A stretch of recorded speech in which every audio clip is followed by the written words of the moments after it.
coachability is the willingness to have somebody speak into your life. It's the openness to change. It's the willingness to try new things. So that whole mindset, that coachability mindset, I see in 30-year-olds, 40-year-olds, 50-year-olds, 20-year-olds. And then I also see uncoachability in all those age groups as well. So it's, are you coachable?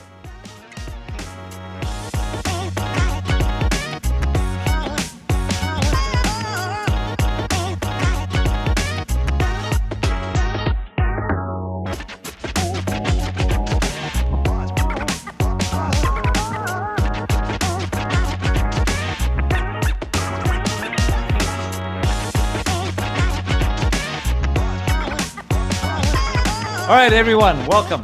We're back to another fantastic Fearless Founders podcast. We're really excited today. My coach is our guest, and I'm really excited to have Daniel Mueller here. Daniel is actually in Panama City. You can tell from his disgusting backdrop. Yeah, he's showing off again, and we're excited to have him. Welcome, Daniel. Really excited to have you here. Yeah. Hey, for everyone here, Daniel's been coaching for a long time. Over 50,000 hours has been logged. He's helped over 2,000 plus more executives, whether they be VC funded or private equity backed, private or public companies. He's gone through the Marshall Goldsmith training, certified, everything. He's been a CEO of his own management consulting and training company. He's got a ton of insight, which is why I asked Daniel, would you please be my coach? And so today we're going to have a very different angle about how, as founders, we actually need help. We really do. We think we have to stomach it all and be the champion. But, and everyone will attest on this show today, we all need help. With that said, Daniel, please, anything else I missed out? Any background that you'd like to add? Well, Binoy, what I say about my background is that I coach from a place of weakness, not strength. And so I've made all the mistakes there are to make, I think, and then some. And so I don't pretend to have it all figured out, but I will say this: 1 + 1 = 3. Yeah. So me and you putting our heads together, we do amazing work. And that's just how executive coaching works. It's not the coach, it's that synergy between the client and the coach, and amazing things come out of that relationship. I can attest to that as a recipient and as a coach myself. And fundamentally, our audience are first-time founders, people who are right now in the thick of things, they're fighting through. And as busy and as exciting and as scary as it is, the hope that this will work out is what really keeps everyone going. Sure. True, sure. Ike, right? It's the hope. Yeah. Ike, you're doing one yourself right now. What are your thoughts in your head and thoughts? Before I answer that, let me tell Daniel, I think this is a way for you to get to know me as well. I am all about leaving a legacy on this earth, right? Mm-hmm. So this is everything I do is driven by this. So if you just sit back and look at it now, today I have a few, I'm going to call them friends, first-time founders, that we have monthly meetings and I coach them. When I was a CEO, Binoy was my coach. And then finally, nice to meet you, my coach's coach. Like, if you think about, Daniel, like the legacy that you're leaving, like it's even through me, and then all the CEOs and all the coaches that you coached and they coached me, and then I'm coaching them. Your impact to the legacy you're leaving is actually like 3 maybe cubed than I'm doing. So thanks for joining us. I really appreciate everything you do for this earth, and I think you're leaving a big mark. Well, it's a real privilege, and what I say about that is I'm only as good as my client. So if my client is really good, then the output is great. If the client is just okay, then the output is just okay. So it really is what you put into the relationship, and that's like any relationship, right? Yeah, It's yeah. true, isn't it? Because Ike was my most magnificent, let's call it student at that time in the accelerated learning of being a CEO. And at that time, he was so hungry and so ready to act that it was a joy. Back to that statement, it was a joy to be able to see one small inflection point or aha moment translate into big action, big behavior, and measurable results in the company. Daniel's right, right? Yeah. Yeah. What I think of it like, and I use this metaphor of a match. And so we, as the coaches, are a match. And we light that match and we throw it onto a vat. And you're a vat. You're a vat Thanks. of something, a vat of gasoline or a vat of water. Yeah. And so if you throw this match onto a vat of, a big thing of water, it goes out. Or if you throw it onto a thing of gasoline, it explodes. And so the more high powered you are, the more the coach is able to bring out of you, um, your power, your igniting the flame, right? So we're just a catalyst, but you're the fuel. Yeah. Thank you, I guess. I'm, I'm just kidding. So I really appreciate, like, I think some of our audience is tech founders that are first time.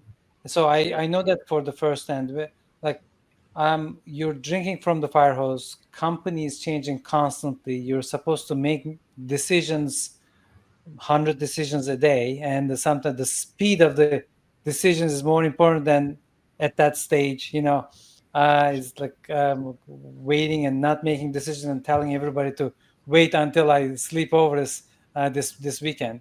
um but I then let me turn this into a question. So when I was growing up, even as working as an engineer, I made sure I go find somebody in the company that will mentor me. Like, I was a professional services consultant at the company, like working at the PS department. I found Right. somebody in sales to coach me on sales, and um, I didn't know Star Wars then, but he called me his apprentice, and then he took me under his wing. So, can you tell me, like, what's the difference between finding a coach versus a mentor versus a friend that can give you some advice? Like what's the difference in Yeah, coach? yeah, that's a really good question. So I believe in mentorship, and I believe that everyone should have multiple mentors. So I don't think that you should just have one mentor. And mentors are are usually not professionals.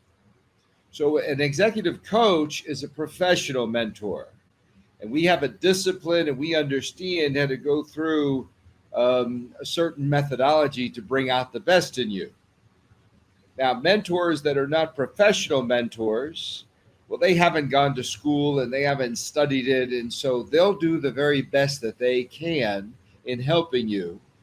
But really, it is up to the mentee to do all the work.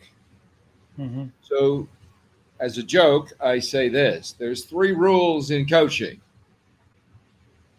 The Uh-huh. client does all the work. Rule number two, all the work is done by the client. And rule number three, if confused, see rule one and two.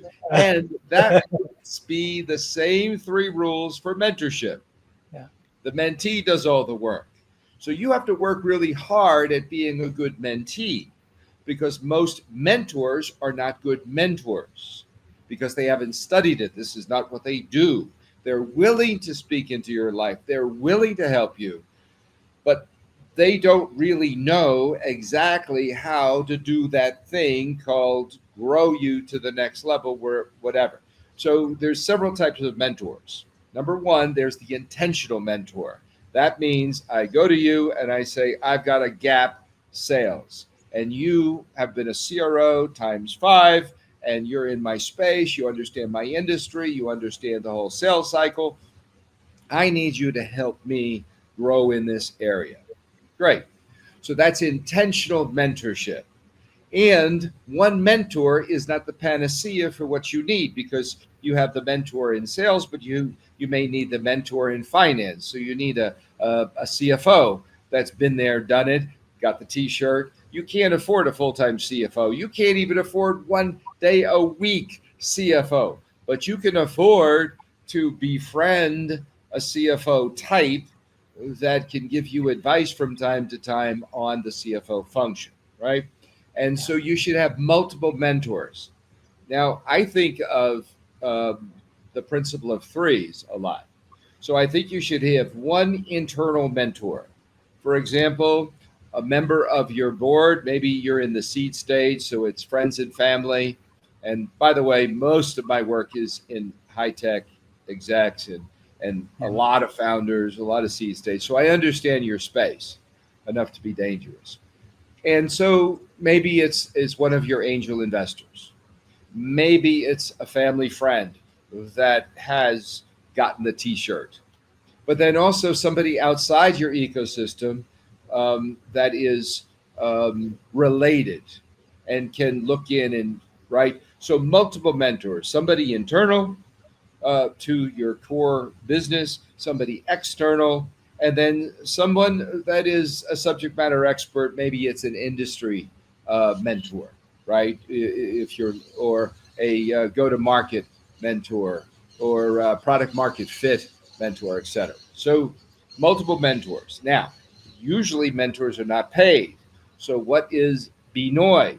Binoy for you would be a paid mentor, and he's going to give you exactly what you need. But you're going to get more than that, because not only do you get mentorship from Binoy, but you also get coaching. And the difference between mentorship and coaching, where mentorship is usually subject matter focused, help me with fundraising, and you have a fundraising mentor. Whereas Binoy is going to help you holistically in mentorship, but also in leadership development. How can I be a better leader? How can I better delegate to my team of engineers that are at the breaking point already and they can't handle anything more, but I've got to give it more because I've got to get out and raise money, and I can't be managing my engineering team, my development team, and raising money at the same time. So I've got to let go, but I don't want to let go, and da da da da. And so working through that issue is where you're going to have the executive coach. I couldn't agree more. And I want to make a small distinction that I've learned now as I have hit this ripe old new decade.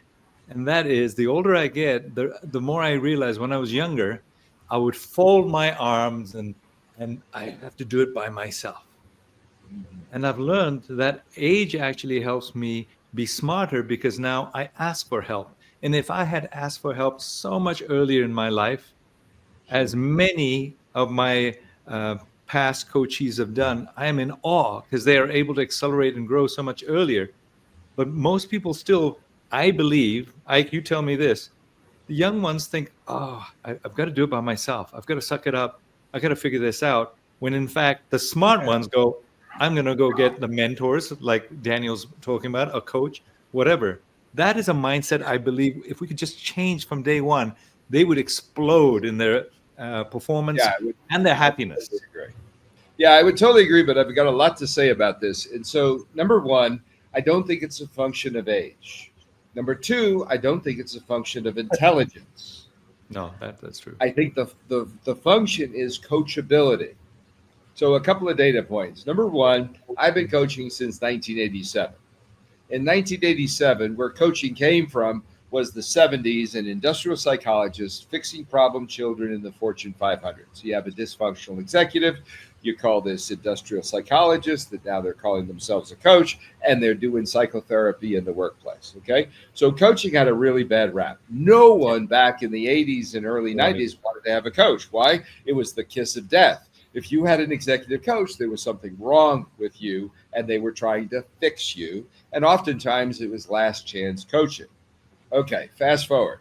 Today, we know that executive coaching works best for the high potentials, the best of the best. So if you throw this match on a vat of gasoline, boom, you have an explosion. This guy, gal, goes to the next level. If it's a vat of water, fizzle.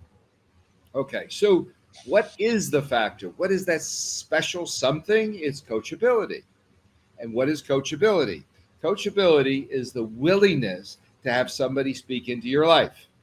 It's the openness to change. It's the willingness to try new things. So that whole mindset, that coachability mindset, I see in 30-year-olds, 40-year-olds, 50-year-olds, 20-year-olds, and then I also see uncoachability in all those age groups as well. So it's, are you coachable? And so I have a little assessment I actually give to my clients for coachability. And are you willing to change? If you're not willing to change, you're wasting your time, because coaching, mentorship is about change. It's about you growing to the next level. Mhm. And many people are just thinking they know it all. And that's so dangerous, because, you know, it's impossible to know it all. Yeah, is it, Daniel? Is it also a little bit of like self awareness? Because I remember, when Bino became my coach, that was like, we don't have to get into the years, long time ago. Um, um, like he would help me with like everything under the sun. Like I would like call him, Bino, I need to hire a CFO. I've never hired a CFO before. What do I even ask? And like he would just like, here's the sheet I use. These are the questions I use. But besides that, I was running so hot. I never sat down and put together goals. Um, like what's my core values? Like, what am I trying to do on this earth? Like, and what's my goal? Like, okay, I want to get to $100 million. What are the qualities of that CEO that I need to be, so that to get there, and like I need to self-assess, and then these are the things I know best, these are things I don't know anything about, and like just like self-awareness guided me a little bit, like what I know, my Sure. weaknesses and strengths, so that and then I can just like bring the help needed. So how much of this coachability about self-awareness versus like being like learner or just Yeah, receiving? I think it's a lot, and what you did is you just employed the ask principle, ask. Okay. So you just asked some very profound questions. Why am I here? You also asked yourself, well, what do I need to learn? You asked, how do I hire X, because I've never done that before. So it's the asking. It's the same thing with mentorship. You got to ask for the mentor. You got to ask for the mentor to mentor you. You got to ask for help. And a lot of entrepreneurs don't ask enough. They That's right. think they have to pull themselves up on their bootstraps. They think they're in this alone. They think that people are not going to answer their questions. People are too busy. They're not important enough. Whatever the psychobabble is behind there. And you just got to ask. You got to ask for help. And you got to ask 360 degrees. Yeah. You ask your board, you ask your investors, you ask your colleagues, your peers, you ask your direct reports, you ask your engineers, hey, what do you guys think? But those that don't ask don't receive. Yeah, yeah, and I'm going to support that with this story. And by the way, Daniel, I've always said I cannot push string. I'm not going to help you if you're not going to pull on the other side. It's just not going to work. So that's the first qualifier. It's a shame that of all of those business builders who are so passionate and have all that energy, how much of it could be much more effective if they just got a little bit more help in certain areas, if they Or a just lot open more up. help. Yeah. So listen to this. This one guy was fabulous, doing really well. I really liked his personality. I knew there would be a match. We met 3 times in the courtship of deciding whether or not he would hire me. He wanted to, but he didn't. A couple of years later, he sold the business, VC funded. And in fact, the VC, the main lead, had introduced me to help this particular CEO. The CEO, in the end, after the three meetings, decided not to engage my services. After he sold his business, we had a lunch. This lunch meeting, I said, "Hey, congratulations, well done," and whatever. And then to my uh, to my level of respect and more, he openly and candidly said, "Remember when we were talking about having you help me? I really wanted you. I really needed you." And then he said these words. He said, "But I was more scared that I would be viewed as weak and needing your help, even though I wanted it, needed it. I know that the multiple that I got from my exit was not where it could have been, and I sincerely regret it." And then he said this, "But I also was so worried about my image that I thought you might be the spy that the VC, our investor, sent to spy on my performance." Yeah. And he said, "I am regretting the decision not to have had your help. Yes, we sold, but it was nowhere near the value that we could have got." What a what a stark lesson. What a humble man to attest to that, right? And that's what I'm saying. It's not just because of the exit. The entire journey is so much smoother when you know you have a safe companion on the journey to move along. I wouldn't you say that? Right? It's it's so sad and goosebump at the same time, because I relate to that person. But the reason we name this podcast Fearless Founders, because most founders act from the fear. This is exactly what happened. Like he didn't want to be perceived weak to his peers or his employees, his VC, like everywhere, right?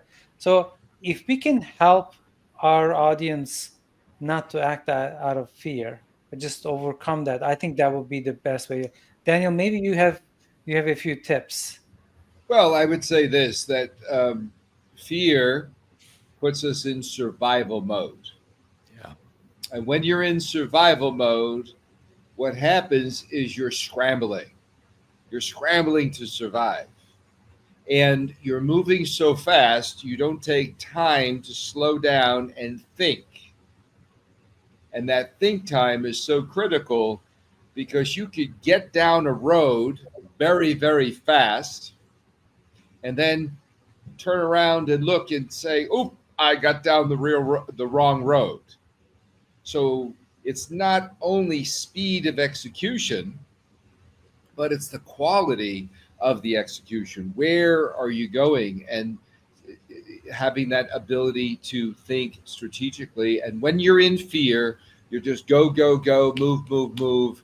And it just brings out the worst in you and really causes a lot of damage. So I would say the tips is you have to stay out of fear. How do you stay out of fear? Well, you have to trust. What do you trust in? If you're trusting in yourself, that's a problem Yeah, because that's interesting. Yeah. you just don't know everything.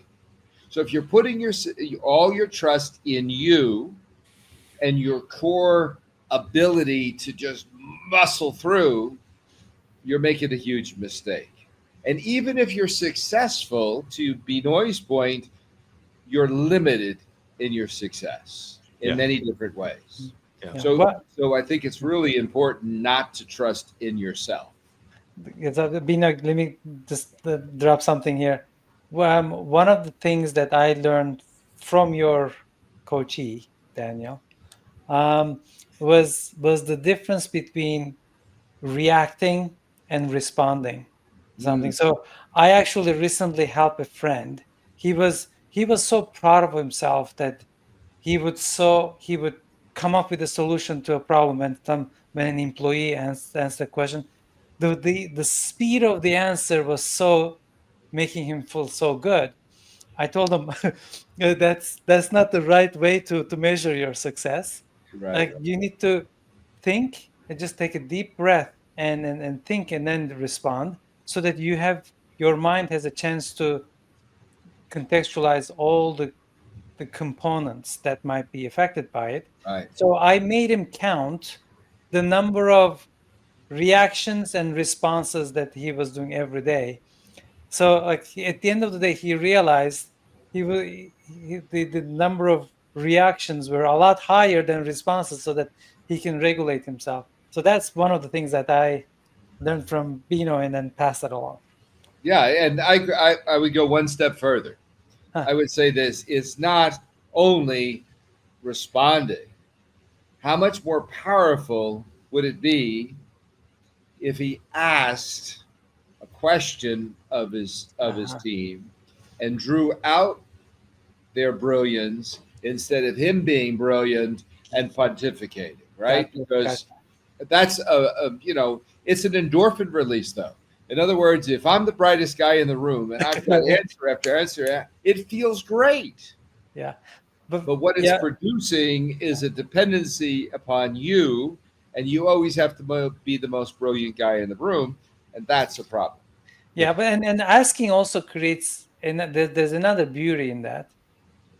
When you ask, you validate your perception. Like maybe they're asking something. Say, why are you asking that question to me? What prompted you that question? So that like you can go deeper in the question, find out why this is coming. Because sometimes the questions is not the real problem.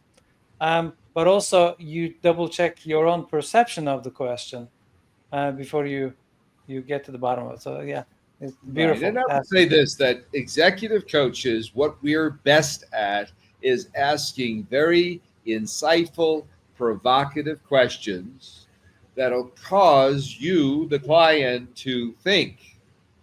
Like, are you sure that's the right road to take? And oftentimes, entrepreneurs, what they do is they have false choice. So they say, well, I could do this or I could do this. Which one should I do? Uh-huh. Well, you're telling me it's either one or the other. What about this option C, option D, option E? And oftentimes it's option D or E that's the better choice. So we have to be careful not to give ourselves false choices. Gotcha. And a coach can, like Binoy, is really expert at asking questions and drawing out your brilliance. And that's an important statement. And Daniel, I'm going to ask you, I know the answer. Why questions? Why questions for the team, for the subordinate? Because you said it draws out. It Well, draws out. I would say there's a number of reasons. I can just tick them off. Number one, it enables you to see how your team is thinking, how somebody or some group is thinking. So instead of you just here, I've got the answer. Even if you do, let's assume that you got the perfect answer. But if you threw that out there, it enables you to see your team work through a problem, and you can help them to be better problem solvers, for example.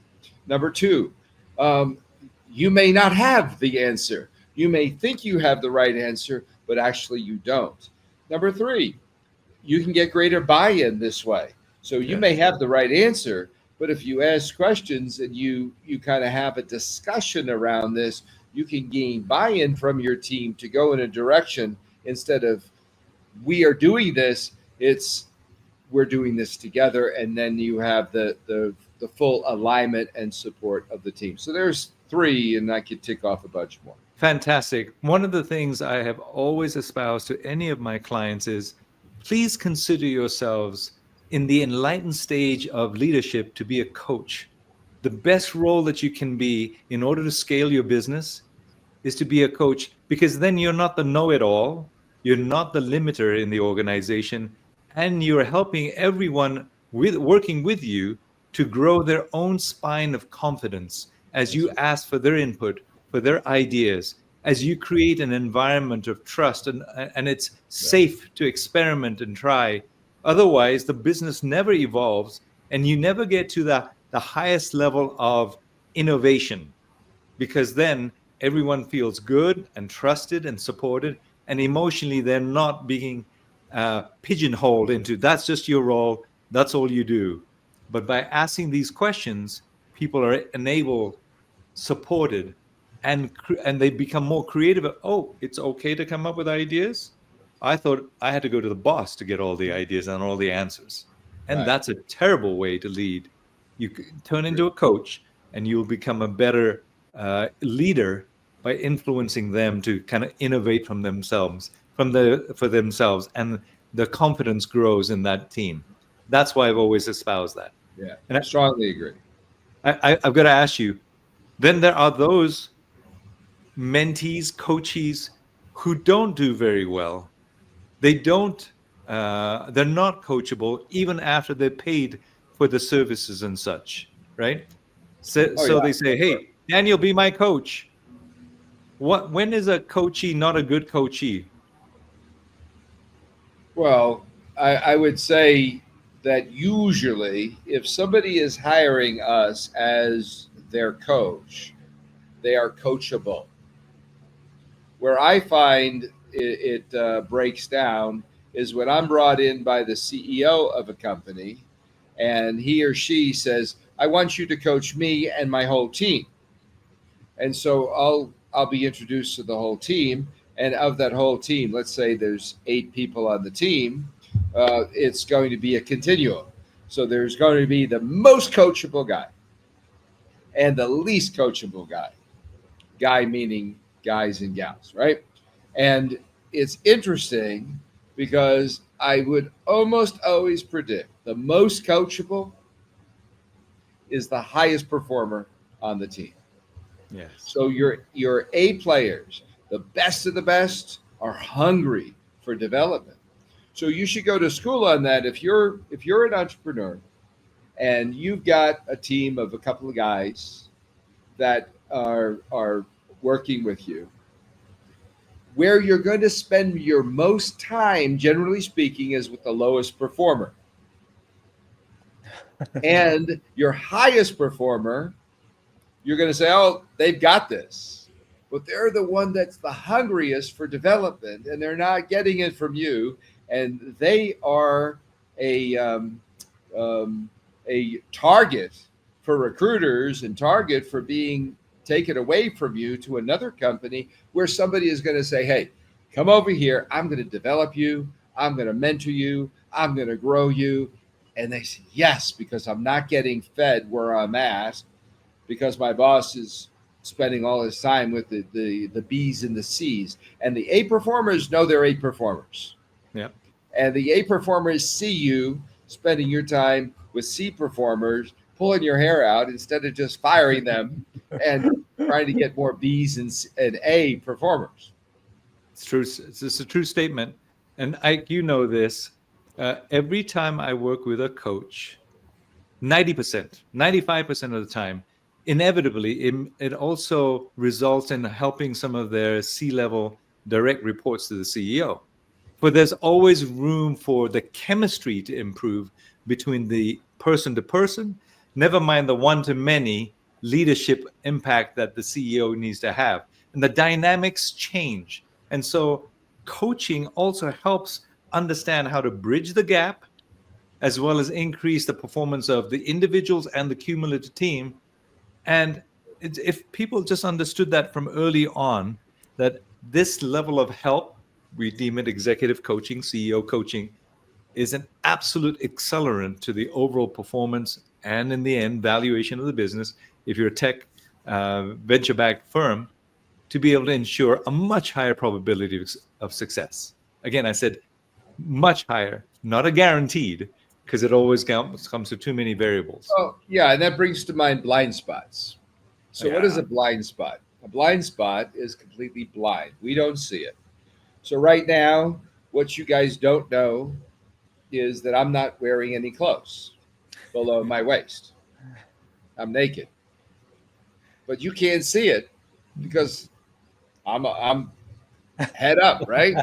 Actually, that's not true. Hey, Good, look, because the man, visual is too I have much. control over your camera. Let me check. Ah, right.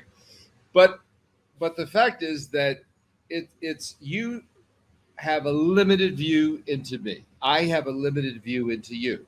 So there's parts that I don't see, there's parts you don't see. So good communication, we can help each other reveal blind spots.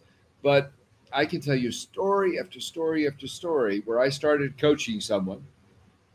In fact, Stephen is a great example. So Stephen, top executive, doing great work. We spend 6 months together and we're working on leadership development stuff. And then I say, Stephen, why don't you kick me over to your HR and let the company pay for our coaching now? And he said, okay. So I go talk to HR.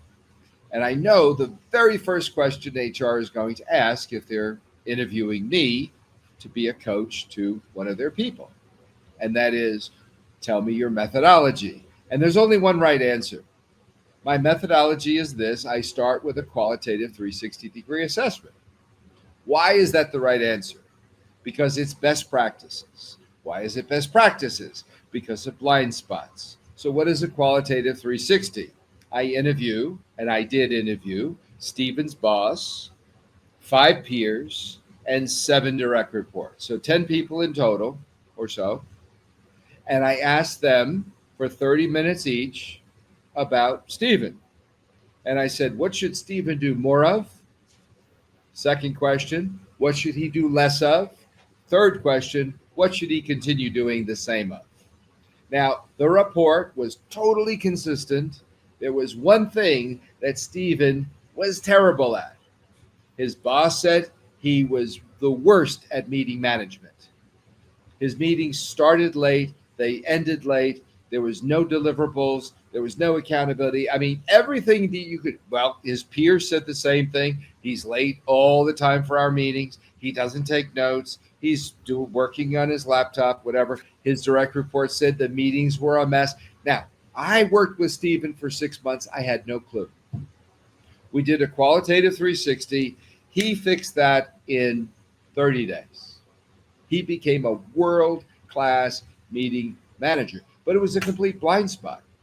So how many blind spots do your clients have, Binoy? Right? How many blind spots do these startup entrepreneurial? Tons, but they're not seeing them. Right. And you know what? And I liken it to this, and I'll finish with this. You're sitting across from lunch with your best friend, and you get something black stuck in your teeth. And you're smiling the whole time, and you're laughing, and you're joking, and there's a big black thing, in your teeth. And then you go to the restroom at the end of lunch, and you look at it, and you say, okay, my best friend didn't tell me about that thing. I look like an idiot. Why? Polite society, we're not in the business of pointing out each other's flaws. So we've got to, as entrepreneurial CEOs and executives, we have to be drawing out from people. And it's back to the ask principle. We got to ask, hey, what do you see in me that I need to change? What can I do better? Where am I screwing up? These are all applications of the ask principle. But if we don't ask, we're not going to be told. Yeah. Yep. I completely agree. Today, I just got off a call with my West Coast client CEO, and it's taken a while. He finally admitted today, he said, I am really good at buying small businesses and turning them around, except when I know that I start liking and having an emotional connection to the employees, so I don't do what I need to do. I do not like terminating. I slow down, and I can see already the business is slowing down in profitability. And I just need help seeing with clarity what needs to be done. I don't know if I've got the strength to do it, but he was very self-aware. But I need help right now. I said, that is a fantastic moment in your progression where you acknowledge that you see this repeated pattern where you are not able to push through what needs to be done as the leader of the entire business. I'm proud of you. I'm proud of you. I've got some ideas. But it took him a long time to get there, including terminating a 25 third a third of his employees a month Wow. ago. Wow. It had to be done. It did it, and then the realization. I see my patterns. They keep coming back. I keep doing the same thing. His blind spot becomes evident. By the way, 360 reviews. I live by them. I don't we? Huh? Yes, you do. Yes, you do. My direct reports can attest to that. Let me Yeah. jump in on something you mentioned: patterns. Yes. And what is the value of an executive coach like Binoy or myself? Pattern recognition. So many times entrepreneurs have not seen a lot of patterns. No. Maybe they're doing this for the first time, and so they don't have that pattern recognition of, okay, if it walks like a duck, it talks like a duck, it's probably a duck. But we have seen so many ducks, hundreds of ducks, that as soon as with the first quack, it's like, okay, it's probably a duck, right? Whereas the first time is saying, well, that could be a bird or it could be an alligator. I don't know what it is. It's making a sound, right? So pattern recognition is critical. And executive coaches and mentors are very adept if they have many cycles. So the more cycles you have, the more you can see and you can have some self-awareness. But oftentimes it's other people that have to point out those patterns, to your point of the story of this guy that is recognizing his pattern of falling in love with the people and therefore making poor decisions. So Yeah. I think we always talk about on this podcast what's the difference between the first time founder and the second time and third time. Like basically, like the babe, like um, I've I've I have a lot of scars from the previous one, so I've seen a few ducks and the alligators, if you will. So I'm trying to not repeat them here. I understand the coaches have a lot more so that you can actually create the pattern, but I want to make sure we are um, we're going to the details a little bit. The coach is not supposed to say, hey, I've done this like this 2 years ago on this business, you should do the same thing. That's not that. No. Right? So like, can you go into that a little bit? Like you Yeah, you, sure. you So know the and pattern, but you don't, because everything is different. And then the goal is for CEO or the coachee to develop themselves, right? Like yeah, how do you yes. approach that? So I would say this. Number one, most mentors are not good mentors. And they're not good mentors because of that problem you've just identified. So what they're going to tell you is, if I were you, I would do X, which is problematic because they are not you and they have limited pattern recognition. Number two. And number three, they're often trying to live vicariously through you and what you're doing. So you really have to be careful with mentors because they mean well, but they're going to give you advice from the perspective of, if I were you, I would do this.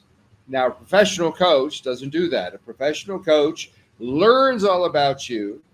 And then if we are going to give advice, it's, well, because Ike, you are you, and because these are your goals, and this is what you're trying to do, you might consider this, this, or this. Now, pattern recognition. So I've seen maybe five, 600 times examples of people hanging on too long to an underperformer. Yeah. I've watched you, Ike, and your pattern is to hang on too long. And we've been talking in session after session after session about how unhappy you are with your sales guy's performance and you're hanging on. So I'm going to say, Ike, I've seen this movie. You might be the first guy to be successful making a guy that you've been talking about for 6 months work out. Probably not. but I'll watch the movie with you and we'll see how it ends. So, pattern recognition, I bring forth that pattern and I say, here's a pattern. This is what I'm seeing. It doesn't mean it's real, but for your consideration. Yeah. But yes, I'm not telling you what to do. And here's another problem of mentors, because usually they're ex-executives or in-place executives somewhere, and they love to armchair quarterback. So they love to, like, here, throw the ball here, it'll be okay. Now, you, the CEO, you have to make those decisions. They're all on you. And all we can do is help you as a sounding board, or reflect back what we're hearing, or to maybe say, here's the pattern that I've seen in the past. Here's how other people have solved it, but you might figure out a different way. So we hold on very loosely to our work, our coaching, right? Those that are overly attached to you, like you've got to do what I'm telling you to do, those are bad coaches, bad mentors. Stay away from that. And I'll tell you an example, and I run into this regularly. Even the CEOs, the clients will say, "Just tell me the answer," right? Yeah. I said, no, then I will have ruined my ability to help you, and your spine will not develop. Your confidence to solve problems will be diminished because you've been given the fish instead of learning how to fish for yourself. And it is like raising children. You've got to have the strength to have enough of the wisdom to say, what do you think you should do before you cross the street? What are the options in this particular productivity issue that you just brought up? What are your other ideas? And some of the best ones are, and what else? They'll say something, and then what else? So you keep extending the extrapolating of their mind to other options, that otherwise it's one or the other, as Daniel says, right? And so they're severely limiting themselves to a tiny box when they've got so much lateral. But because of the constriction of the view, because of pressure, self-imposed or not, they come to a very small, finite, and unfortunately not the best decision. And we have to say, no, I'm not going to give you the answer. Except, like with Ike, that one with the CFO was hilarious. So you have an interview. Your new VP HR is set up CFO interviews. Okay, when do they start? Tomorrow. Okay, all right. Then it's a short time frame. But generally, no, you want to help them learn how to fish. And that is invaluable in life, to be able to give them that wonderful God-given gift to be able to exert themselves under care and nurture in a safe environment. They go, oh, yeah, actually, now that I think of it, that and that and that would be a better option. And I would never be able to, and it would be presumptuous of me to be able to say, do this, when we have no context of the entire experience they're having, plus their own background, individual experience, to be able to come forth with a really much better solution than if some mentor or coach had come and pontificated on what they should have done. Right, Daniel? Right, Nuts. right. Yep. I love the little kind of proverb. Give a person a fish, you feed them for a day. Teach the person how to fish, you feed them for a lifetime. Now, I've added one to that. Teach teachers of fishing how to teach fishing better, and you feed generations. And that's what I'm about these days. And that's why, a world-class fisher, a world-class teacher of fishing, that's Binoy, and me working with Binoy to get him even to the next level of a major fishing teaching school, right? Which is really coach the coach. Yeah. And that's what he does with his CEOs. See, if we just coach the person to be better, a better leader, a better manager, etc., we've failed. I believe we have to coach through that to them being a better coach to their people, like you were saying earlier, Binoy. And then now we've created a major fisherman or fisherwoman who can really take their organization to the next level.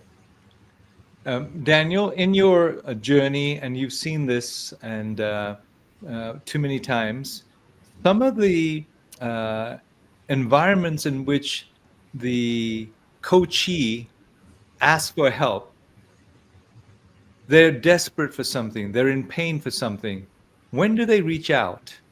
When have you seen them reach out for help? Because I want to give the readers, the listeners, oh, that's when should consider getting a coach. When are they most likely to benefit from a coach? When they're most likely to benefit and when they most likely to reach out are two different questions, right? True. Yeah. So I think when they're most likely to benefit is when they're not in crisis. So, and when they're most likely to reach out is when they're in crisis. So, coming in a crisis situation, you have to bypass. I bypass a lot of laying the foundation and go right into crisis management. Why? I want to help the client solve the problem. However, we're bypassing laying some groundwork, and we're bypassing maybe some assessment work and some removal of blind spots and laying, developing a coaching plan. And we're going right to, uh, their fundraising that they're going out, they're doing, Yeah. starting the road show tomorrow, right? They need pitch coaching, whatever. But I would say points of pain and points of change. So anything, for example, they get funded. That's a point of change. Change. So hey, I've got money. Now I'm going to spend it on a coach. Now, should they have spent the money on the coach before they got funding? Probably. Why? Because they would have maybe raised more money, or maybe they would have raised better terms, or maybe whatever. It would have been an easier fundraise, but they didn't. Okay. So now they're in the place of abundance. They're hiring a coach. They're in an acquisition. So they're being acquired. Point of pain, point of fear, what's going to happen to me, or any number of questions like that. So that's often an inflection point. Yes. Or just got acquired. Major point of pain. Now I've got a boss. I was the boss. Now I've got a boss. I'm in super pain, right? Because this boss doesn't deserve being a boss, and that company needs to. We're better run than we're the little fish. The big fish doesn't know how to swim. We know how to swim. We're going to teach I the think I big did fish that how to through swim. Piedmont. Sure, you are. Yeah. Yeah. Yeah. So I remember Ike saying something like that just recently, as a year ago. Yes, my little fish was acquired by a big fish, so I know the mindset. yeah, I was back in the day. I think this is around 2000, 2001. I'm coaching the CEO and the senior executive team of Tivoli, and Tivoli was acquired by IBM. Mm-hmm. And so everyone's running around saying, we're better than IBM and we're going to teach IBM how to do things, and they're leaving us alone. So for the first year, IBM didn't assimilate Tivoli into the IBM culture. And so Tivoli is all arrogant, thinking, yeah, we're teaching these guys. And then all of a sudden, boom, IBM decides, okay, you're being assimilated now, and everything changed, and they whacked a whole bunch of people, and they brought in their own people. And so the funny saying was, would you buy a house and not move into it? It was just a matter of time before IBM moved into the Tivoli Yeah. house. Yeah. Yeah. Absolutely right. I've got to give you at least for the viewers and listeners, back to that point about when coaches are important when it comes in. I've noticed, for example, just practical things. You mentioned, acquiring, getting investment. I was called in to help someone when he was about to negotiate selling his business. In fact, Sure. he was on our podcast a couple of times ago. And there will be times when you will need an external expert to help you. And what I've learned, like just what you said a moment ago, should they have hired a coach before the investment or before the event occurred? Um, the answer is going to be always yes. And invariably, cost and frugality come into play because there's only so much funding, so much cash needed and available. And a long time ago, a good friend of mine taught me an important principle that said something like, uh, it's not about affordability, it's about possibility. And if you change the context of the lens in which you go and get the outside help, it is 10, 50x return when you take that slope of improvement that you make under the expert help of a mentor, coach, whatever. And then you extrapolate that over the many years you have left to live and impact life and business. Sure. That's that's almost impossible to calculate Yeah, if you it's a look at that rounding. chain. It's a small rounding error, but it's hard when you're right in the throes of it and you're looking at your bank account to Yeah, justify the not expenditure. Yeah, not it's right. hard. It is a hard, real thing. I just wanted to share that with you because there's so many people who say, "Oh, I can't do that. I can't afford it. It's a luxury." You can always work out terms. You can always work out a creative way to get the help, ultimately to leverage that slope of improvement over time. We've I gone think through that. I think Yeah. I'm going to challenge our viewers a little bit on this one.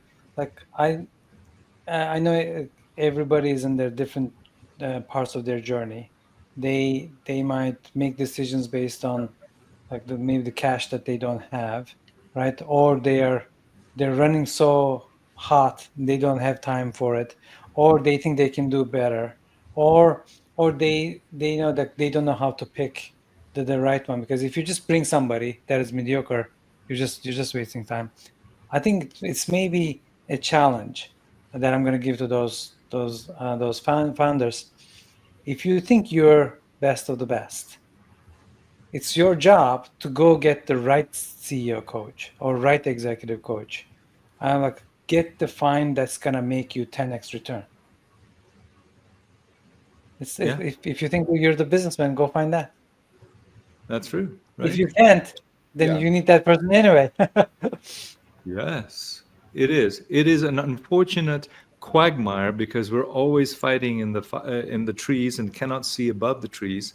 And what you just said was, "Hey, if you think so, you're so good, then go find a better than just to challenge you, if nothing else, to Yes. give you that impetus to accelerate out of that gravitational pull of scarcity and fear." Right? Yep. Ultimately, that limits much. Yeah, and what prevents that is ego. Yes. Oftentimes, right? Yes. Ego is I've got to figure this out myself, or no one can really help me, or I don't need the help, or any variation on the theme of uncoachability, right?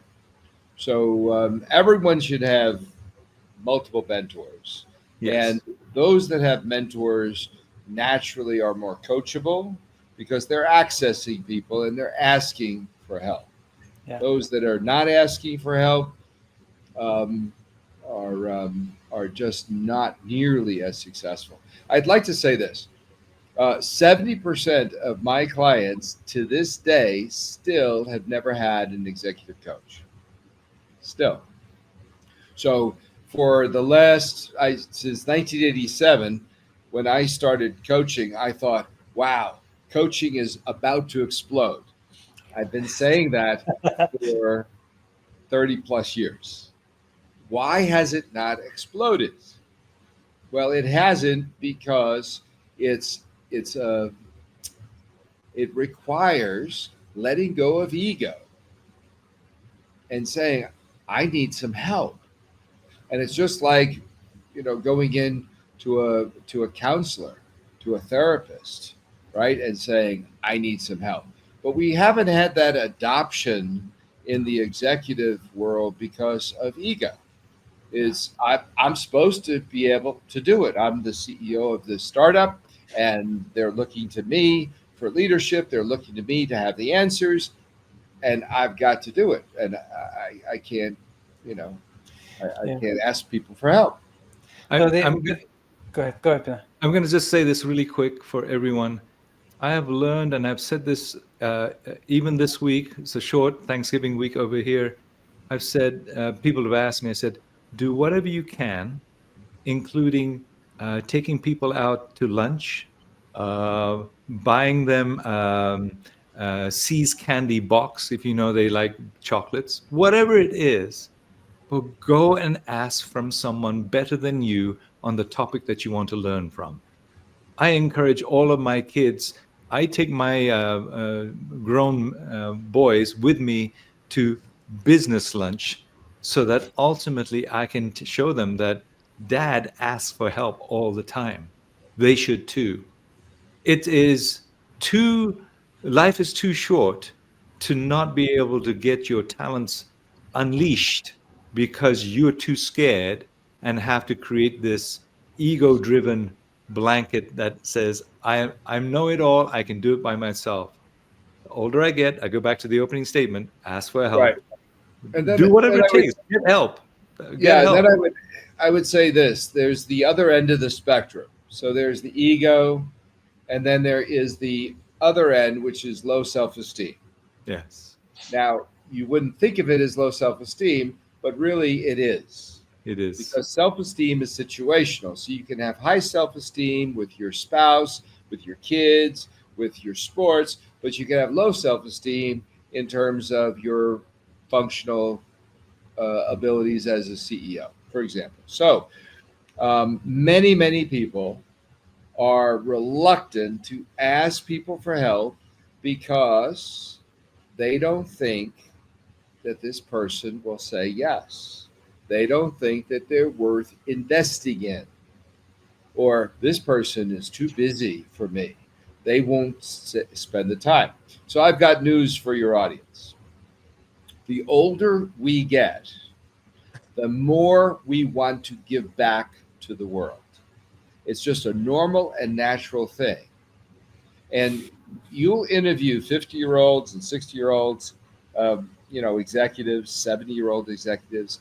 If they were good as executives, they have been mentors their whole career, and they're very interested in mentoring now. But again, it goes to the ask principle. You, the mentee, have to go and ask for help. And the second thing I want to say is about executive coaches. I wouldn't give you a nickel for most executive coaches. Okay. So there's a whole lot of bad executive coaches. So the other population I have, the one is never had a coach. And then I've got a certain percentage of my clients that have had a bad executive coach, who have made serious mistakes and broken trust, or given bad advice, or for whatever reason been incompetent. And there's a lot of ways that coaches can be incompetent. So to Ike's point and Benoit's point, get a really good executive coach. And the way I figure out if somebody is good or not is I have a few questions. Not how much they charge, No. but how long have you been doing this? And what is your revenue per year? So if somebody has been doing this for 10 years or more, and they've been doing $500,000 or more in revenue per year, that person is doing something right. I've had many executive coaches talk to me because, wanting to come on my team. And I said, oh, I charge, $2,000 an hour. Really? How many clients do you have? One. Like, okay, you found one sucker to pay you $2,000 an hour, but you know, how long have you do it? How long have you been doing it? So, well, I started this year. Yeah, right. All right. So I think it's very important to interview, Yes. and also it has to be a good chemistry fit because it's a trust relationship. It's a sacred trust that we have with our clients. Well said. Absolutely. And we're running out of time. Ike, you had a comment. Sorry, but It's okay. No problem. I think the I love Daniel. That was, I think, great. Great suggestion. Great advice. Like how to interview a coach. I will add one thing to that, like the chemistry. I think the only reason I worked with Pino was because he knew snowboarding, and then, like, so you just need to find something. But if that nothing all fails, just find something you like. Oh, we also like motorcycle riding, Binoy. Um, anyway, bunch of other things. But it Yeah, was I fun. yes. think I strongly agree with you, Ike. It's chemistry is critical because chemistry builds trust, and whatever way it takes, but you've got to be able to trust so that you can let Yeah, down your so guard. true. And that's why what I said earlier, I coach from a place of weakness, not strength. If I have issues, I bring them forth right away. I struggle with that too. I try to, show my soft underbelly so the client can also show theirs. It's like that's what Bino and I had when he was my coach. We like he showed me his scars from the previous years, and I had my scars, but it like I think audience needs to understand this. Um, Showing your weaknesses is not your losing power. Yeah, like you can still have the confidence to carry your company, your Right, employees, all the people that are trusted in you, but um, but showing those vulnerabilities you have, I feel will open up so that you can actually receive more, and your coach will help you. And right. right. Yeah, and I Indeed. would like to say, I specialize in coaching professional executive coaches, and Benoit is one of the best executive coaches I've ever coached. So I can't say enough good things about him and his capabilities, his passion around serving his clients, his commitment to excellence, his integrity, and obviously IQ benefited tremendously with the Mhm. with the relationship. So I heartily endorse Benoit. He's in the top 5% of all clients I've ever coached. Thank Agree, you. 100%. This message approved by me too. And with that, it's time to go now. I think we need to close up. Before I have one last thing. I just want to say that maybe 2 more minutes. So we were talking about ego earlier, and I want to recognize the founders. Like the reason we're doing this, we love the founders. I Yes. think they're carrying a huge bag. They're courageous. They're they've come to this level wherever they're at. Maybe they are at 5 employees, 1 million or 20 million, and maybe they got the VC funding or not yet. Doesn't really matter. They've accomplished so much, and we have huge respect. And this also reminds me this movie Doctor Strange. Like the ancient one says, you're a surgeon, you've come this far, you learned a lot, but whatever you've done will serve you no more. Even though this guy is a surgeon, the coach, the ancient one, is teaching new ways to learn, new heights that does not. It's the same way. We're not taking away anything from you, founders. You're great, you're gonna be great, but you need ancient one to lift you up and teach you new ways to look at the world, look at the problems, and different ways of conceptualizing or contextualizing the problems that you're going to attack, because the company is going to keep changing and changing, and you have to be ahead of it, that change, right? Yeah, to quote my mentor and coach, Marshall Goldsmith, What got you here won't get you there. Yeah, it's well said. And I've got a new friend now, Tim Clark, who says learning agility is the ability to keep up with the rate of change, or something like that. Otherwise, you're not keeping up. You're being left behind. And I hope today everybody listening and watching got these beautiful insights from Daniel. Thank you so much. This has been a great show. We really appreciate it. We've learned a lot. And there is a mutual, at least here, uniquely so, a triangle right here that has never been on this podcast to have this sort of legacy being created. And thank you, Daniel, for Thank Oh, you my very helping much. that pleasure. Thank you start for up. having me. Thank you. It was great Thank to have you. you. Thanks all, everyone. Until next time, tune in again. Please share this with other people.